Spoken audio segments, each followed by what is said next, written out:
Hello everyone, I'm Logik Bombr. I wanted to bring you guys a quick follow-up build video to my gameplay compilation video that I uploaded yesterday. So yeah, this is my build I'm decided on for this Murkmire patch. I think it's the most effective one that I've come across, at least for my playstyle. You know, it's a huge factor in PvP.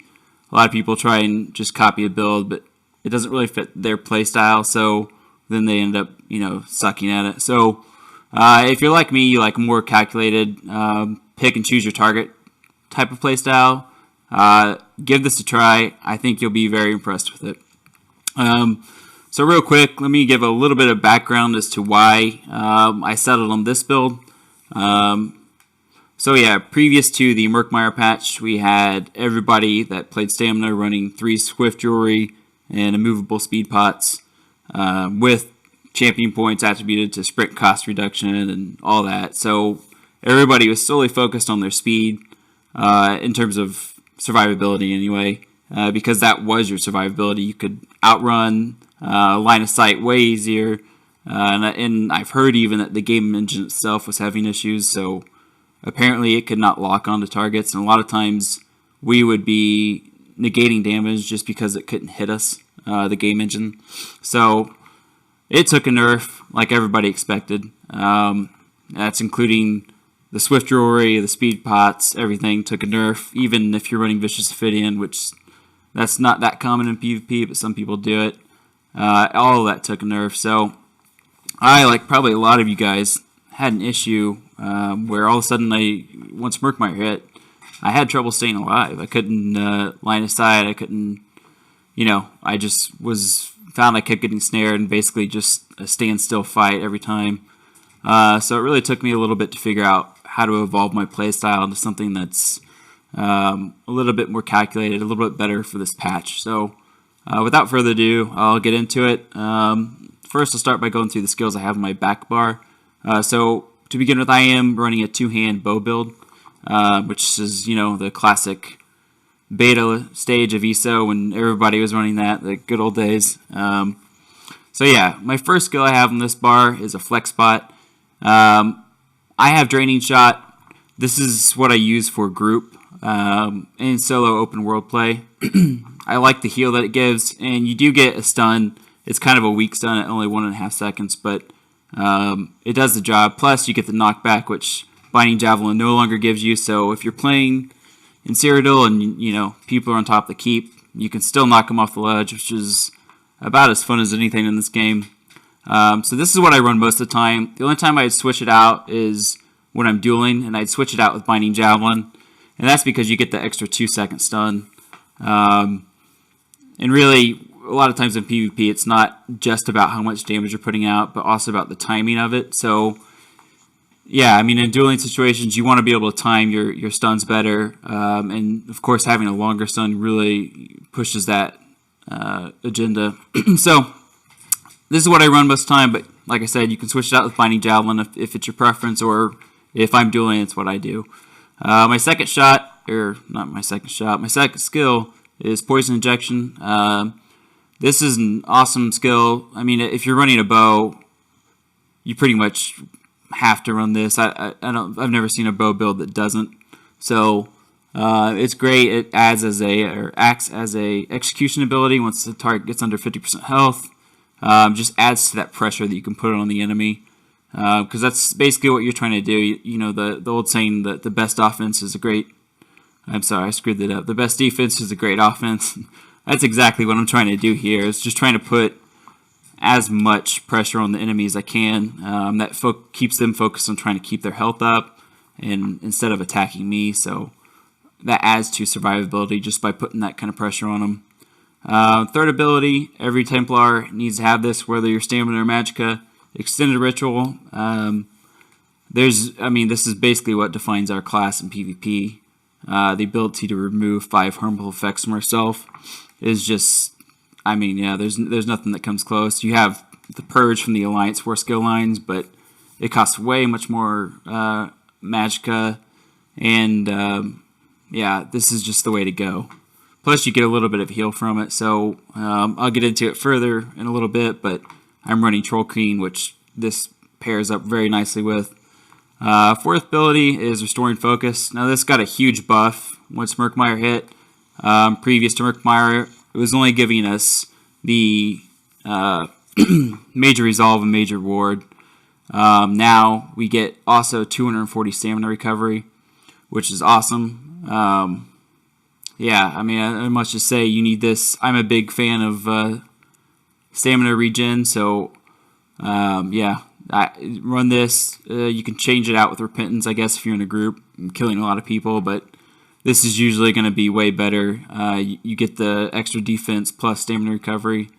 Also, now it costs stamina instead of magicka like it used to, which is great because I don't run any magic enchants or any gear that runs or adds magicka, so this just allows me to use Extended Ritual up to 3 times without having to wait or drop a tripod.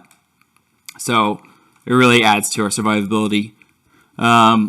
Fifth bar or ability, I don't see any stamina build not having this. Resolving Vigor, there's not much to say about it. I think it's the best hot in the game. So yeah, this is how we stay alive. Now my ultimate on the back bar is kind of a flex spot, and to be honest, I really don't use it that much. I do use it obviously when I'm in a like oh shit moment and I need to get some health back up, but honestly more than anything I'll use it if I'm in a battleground or battleground usually, but basically when my teammates are low in health and I'm coming into a fight. If they die, then I'm going to be outnumbered, then I'll die. This is a great way to kind of change the balance of that, and so you heal. Basically, you heal all your teammates in the area. Just as good as if you're full on Magic Templar throwing Breath of Life to everybody. It's an awesome ability. Plus, you get major protection with it for 10 seconds. So even if you're just doing it to save your own skin, probably one of the best ways to utilize it is to pop it and then give it like a 2-second time, so you get 2 ticks, and you should be back up to full health, and then block cancel it. And then for the remaining 8 seconds, you'll still have that major protection where you get 30% damage reduction. So it's an awesome skill to have. You could probably change it out with other things. I've tried the Sigic ability, the Undo Time or whatever it's called. I never could figure out and get it to work exactly like I wanted, so I settled on this. I think it's the better one. There's other choices like Werewolf if you want the extra stamina regen, or you want to hop into Werewolf every now and then, but this is my preference. It's up to you guys exactly what you want to run, but yeah. So going over to my front bar, I have Stampede. You can run Critical Charge here, but I prefer Stampede for the snare. Critical Charge is good. It adds the extra damage, depending on how far away you are from the target when you use this ability, but I don't really use this as a damage skill. It's strictly a gap closer, and then the snare is also awesome. If you guys haven't really done a lot of PvP, you'll quickly find out how important snaring is. Right now, at least in this patch, if you're snared, you're probably going to die. So yeah, it's a great ability to kind of keep a target in your crosshairs and lock in on them and just damage them till they're dead. Second ability is the bread and butter of Stamina Templars, the Biting Jabs. I don't really have much to say about this. It's your spammable. It's how you just really put the pressure on the enemy and focus them down. Third ability is Power of the Light. This is an awesome ability for group and solo play. So especially in group play, any enemy ally that's damaging the enemy that you have contributes to the maximum copy damage. So when that bursts at the end of 6 seconds, you could be dealing, a lot of damage. In my case, it's 21,163. Now, of course, that is cut in half in PvP situations, but it's still going to hit them like a truck. Plus, you also inflict them with Minor Fracture and Minor Breach, which gives you that physical and spell resistance reduction on the enemy. And even though as a stamina, we're only going to be taking advantage of the physical resistance reduction, like I said, for group play, if you have spellcasting allies, that'll also help them, just give them that much more damage. Let's see, fourth ability, Reverse Slice. This is also kind of a flex spot in terms of what morph you want to choose. I chose the Reverse Slice for the AoE damage. I just find it to be more useful in more situations than Executioner. I play a lot of solo stuff, so taking resources and things, it's very nice just to be able to focus on one guy and then kind of, take out other guys while you're focusing one. It kind of goes with this Templar playstyle of a little bit of AoE, in a close range or close proximity anyway. So you can go with Execution if you like, but this is your Execute. Once the target gets below 25% health, light attack, reverse slice, light attack, reverse slice. Just go down till they'll die. So fifth ability is also similar to reverse slice in terms of what morph you want to choose. Like I said, I'd play a lot of solo, so I chose Rally. I like the heal. It'll heal me from basically give me a full bar of health if it crits and I pop it near the last second. You can choose forward momentum, but with the restoring focus now costing stamina, I find that this extended ritual is plenty of snare, getting out of snares and stuff like that. I can hit this 3 times before I run out of magicka, so I don't think forward momentum is worth it for Stamina Templar anymore. But you can choose what you want. They're both great. I just prefer this one. Ultimate on the front bar. I don't know if any stamina build doesn't run this, but it's Dawnbreaker Smiting. I've killed people with just this one ability before, several times actually, but it's great because it also knocks them down and stuns them for 2.5 seconds. And when an enemy's stunned, as you guys know, that's when you basically kill them, right? They are defenseless and they're just landing on the ground. It's a fun ability. It really has that oomph feeling to it when you lay it down on somebody, but I like it a lot. So now let's go over to the gear that I'm running. So I'm running Troll King for my monster set. You can change this depending on if you're a group. If you're in a group, other monster sets like Celine's or even Valken, because with our puncturing sweeps or biting jabs, it'll proc Valken. Plus you have your poison injection.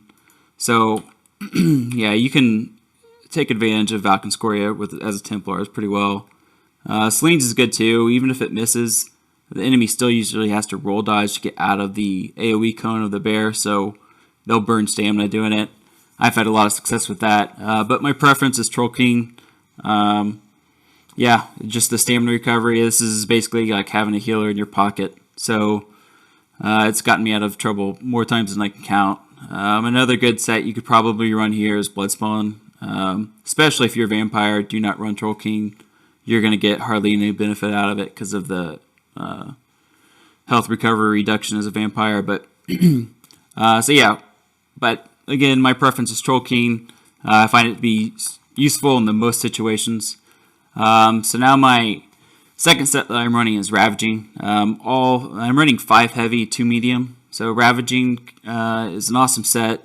And I run it just on the front bar, so when it does proc, and I need to swap to my back bar, whether it's for a heal or reapplying poison injection or a draining shot, that weapon damage increase carries over to that back bar, even though I'm just using it on the front bar. It's awesome. This is probably one of the better sets you can use as a stamina player. Anyways, as a Templar, this is a super reliable proc. It says only 8% chance, but with biting jabs, you're gonna proc it pretty reliably.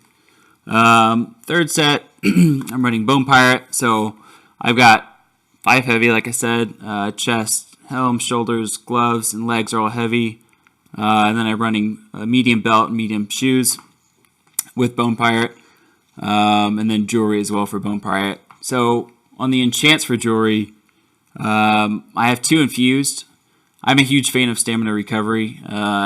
It's one of those things where I can never seem to have enough, at least in battlegrounds where CP isn't a factor. So I run infused with the stamina recovery enchant, my necklace.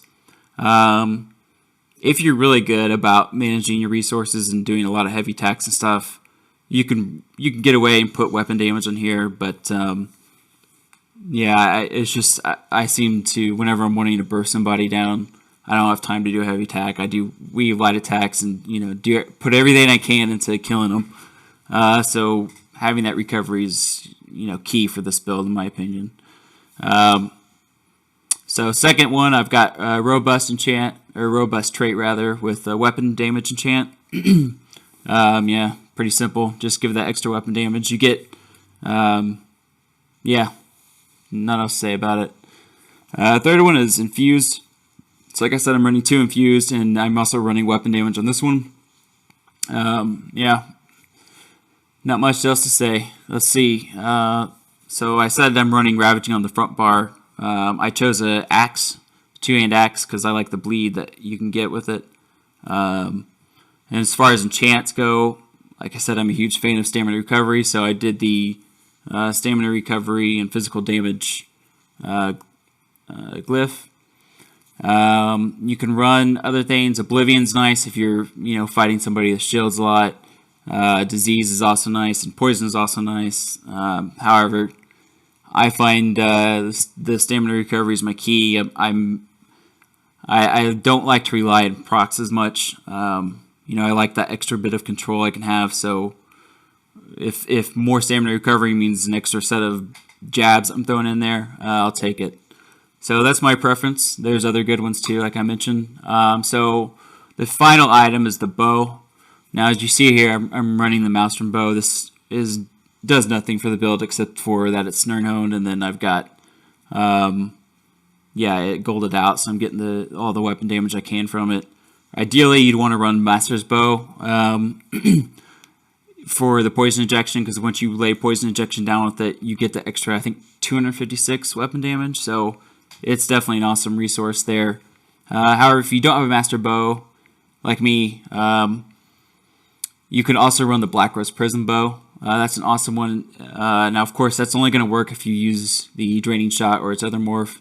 If you swap that out with Binding Javelin, it's not going to help you out. But if you do run Draining Shot like I do, it's going to give you an extra dot, which just adds that much more to the pressure that you're applying on the enemy. However, it seems very difficult to get a group for Black Rose Prism. I'm not sure why, but people just don't seem to want to run it. So if you don't have access to those and you don't have another bow like I do that's already golded out, I would say you get one that's something like Death's Wind, which is a craftable one, and that'll give you an extra 2k. I think it's close to 3k physical resistance. So when you're on the back bar, you'll just be that much more tanky. And that's probably ideal, but like I said, first go for the Master's Bow.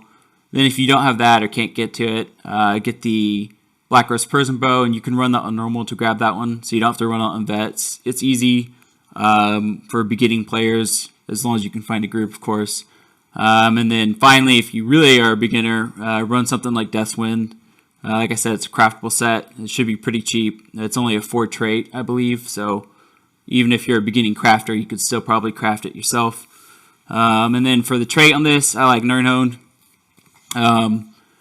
But actually, it'd probably be, I'm running Nirnhoned for PvE, obviously, because I'm using the Maelstrom bow, but ideally, you probably want to run Infused, actually, and then the weapon damage Berserker enchant, so you get the extra weapon damage. That'll be like, I think, 412 when it's infused, so that's an awesome thing to have.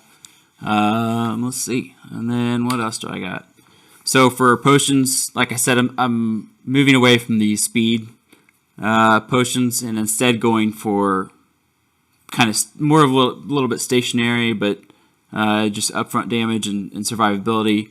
And so tripods work perfect for that. It'll heal you, give you magicka, and give you stamina all at the same time. Or even if you're just low on one and you need something, you can pop it and you'll still get that resource back. So it's awesome.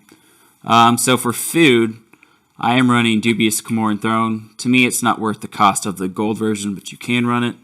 But yeah, the Dubious Camoran Throne is a drink. So Bone Pirate will work with this because you have to have a drink buff active to get the 5-piece bonus of Bone Pirate. If you don't have Bone Pirate, because there is a little bit of a grind to it, you can run that new set, I think it's Acrobat, where it's basically like Seducers, but for stamina. gives you stamina recovery, max stam, and then reduce the cost of stamina abilities by 6%, I think. So that's an alternative to Bone Pirate. Yeah, but Bone Pirate is probably better. So go for that if you can. Now, I'm also running all impenetrable armor. So for Battlegrounds, which this is what I mainly do, that's all you need. But if you're running, in Cyrodiil with CP, I would put some CP into critical resistance. To be honest, I do a lot of PvE and PvP, so I run Outcast Stamplar PvE champion point spread, and I find that to be honestly super effective in PvP just as well. I honestly, do not have an issue with survivability with this build, and so you could add more to critical resistance, but it's just a preference thing. Like I said, I'm running Outcast Stamplar PvE champion point spread, so you can go there and follow that if you want. And let's see. So let me go through and kind of just show you how I apply all this stuff to actual combat. So before combat starts, you always want to make sure you have rally going. It gives you that extra 20% weapon damage. And the slight tick and heal, which will proc Troll Queen if you've got that. And then also you want to run Restoring Focus. That'll give you that stamina recovery and resistance, so you're really tanky with that. And so yeah, this is like kind of your pre-buff to battle thing. So before I engage a target, some people, Templars, will start with Power of the Light. I don't. I think that's kind of a giveaway. I like hitting them with Poison Injection first, because most times they won't even notice that they've been hit by it. And I'll immediately go into Power of the Light, and then rush in with Stampede, and then, Biting Jab, and then Dawnbreaker maybe to finish them out. So I'll quickly just demo it for you guys. And then also, if you're low in health, you need a stun, you have Draining Shot. But yeah, you can hit that before you go in if you want to. But real quick, I'll go ahead and go it. So Poison Injection, Power of the Light, Stampede, even though it was a really short one, and then I did Biting Jabs, and then he died before I could show it. And then ideally you can get off and execute before they die.